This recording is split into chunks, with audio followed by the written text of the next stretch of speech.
हरियाणा विद्यालय शिक्षा बोर्ड की 10वीं 12वीं व डीएलएड की पूरक परीक्षाओं का आयोजन 26 तारीख से होगा।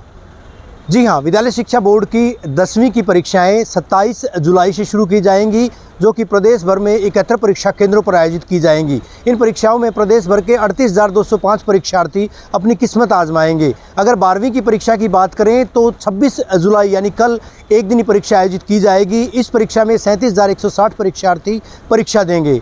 वहीं डीएलएड की परीक्षाएं 27 जुलाई से शुरू होकर 23 अगस्त तक चलेंगी और पूरे प्रदेश भर में इनके लिए 73 परीक्षा केंद्र बनाए गए हैं, जिनमें 32,840 परीक्षार्थी परीक्षा देंगे। ये भावी छात्राध्यापकों की परीक्षा है।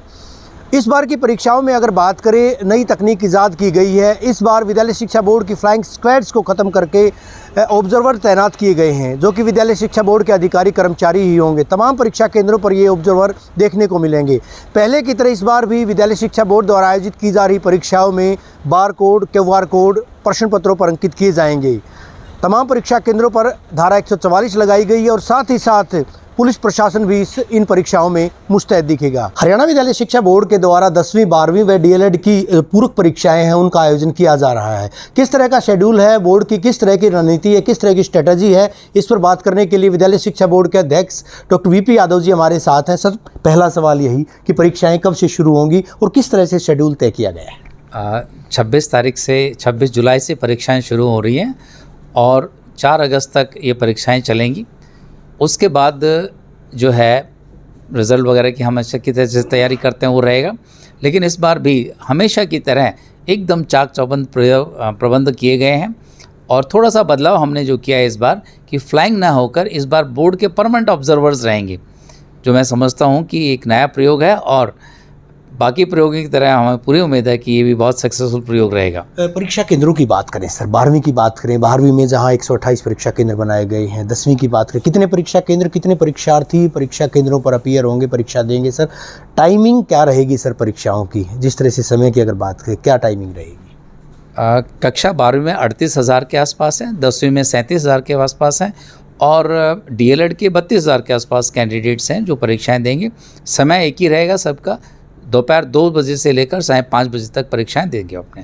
Numeric code, alpha numeric code एक नया प्रयोग आपने जो है उसको एक नई तकनीक को ईजाद किया था, तमाम परीक्षा केंद्रों पर देखा गया था, तमाम प्रश्न पत्रों पर देखा गया था। इस बार भी वो तकनीक रहेगी परीक्षा केंद्रों पर प्रश्न पत्रों में, या कोई और नई तकनीक जो है और भी कोई ईजाद की जाएगी? परीक्षा केंद्रों पर जिस तरह की सिक्योरिटी कोड और अल्फा न्यूमेरिक कोड्स हमने डाले हैं, उसके अंदर ये सिक्योरिटी कोड्स और बढ़ रहे हैं, कुछ हिडन फीचर्स हमने और डाले हैं इसके अंदर।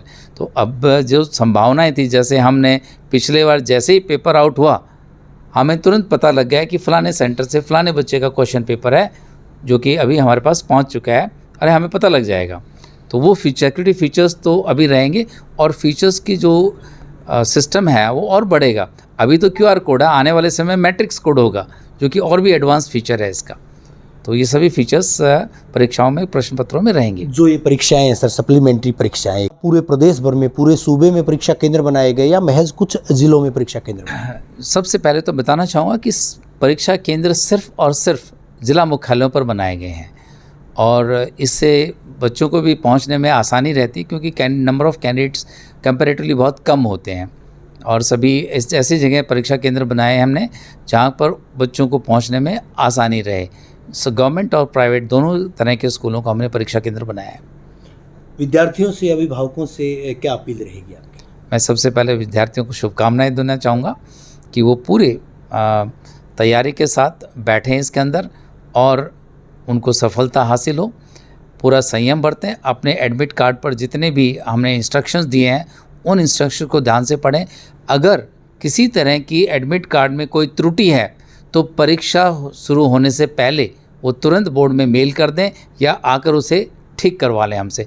बाद में कोई भी त्रुटि फ़ोटो में है, सिग्नेचर्स में है, नाम में है, वो बाद में होना बड़ा मुश्किल होगा। खासतौर पे फ़ोटो नहीं बदली जाएगी। जो परीक्षाएं हुई थी सर फरवरी मार्च के महीने में, उनके अंक तालिकाएँ कब तक प्रेषित की जाएंगी विद्यालय शिक्षा बोर्ड के द्वारा? अंक तालिकाएँ हमने 28 तारीख को सभी जितने भी DO ऑफिस हैं पूरे प्रदेश में, वहाँ पर विद्यालय जाकर अपनी अंक तालिका ले सकते हैं। सुबह 11 बजे से लेकर 5 बजे तक रहेंगी और 29 तारीख को सुबह 9 बजे से शाम को 4 बजे तक अंक तालिकाएँ मिलेंगी। शुक्रिया सर हमसे बात करने के लिए। विद्यालय शिक्षा बोर्ड के अध्यक्ष डॉक्टर वीपी यादव, जिन्होंने साफ तौर पर कहा है कि जिस तरह के हिडन फीचर, हालांकि परीक्षाओं के बारे में ज़रूर बताना चाहूँगा कि विद्यालय शिक्षा बोर्ड के द्वारा 26 तारीख से जो पूरक परीक्षाएं हैं 10वीं 12वीं की बात करें, उनका आगाज़ किया जा रहा है। 26 तारीख को प्रदेश के 128 परीक्षा केंद्रों पर 37,160 परीक्षार्थी 12वीं की परीक्षा देंगे। एक दिन ये परीक्षा है। उसके बाद अगर मैं 27 जुलाई की बात करूं, 27 जुलाई से 4 अगस्त तक कहीं ना कहीं 10वीं की परीक्षा आयोजित की जाएगी। 38,205 परीक्षार्थी पूरे प्रदेश में 71 परीक्षा केंद्रों पर परीक्षा देंगे। हालांकि साथ ही साथ डीएलएड यानी भावी अध्यापकों की परीक्षा भी आयोजित की जा रही है और इन परीक्षाओं के लिए पूरे प्रदेश में 73 परीक्षा केंद्र बनाए गए हैं।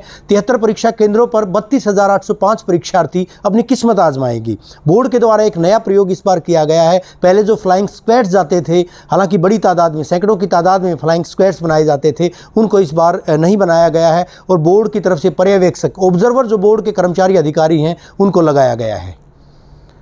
वीडियो जर्नलिस्ट सुमित अवस्थी के साथ रवि जांगड़ा, इंडिया न्यूज़, हरियाणा।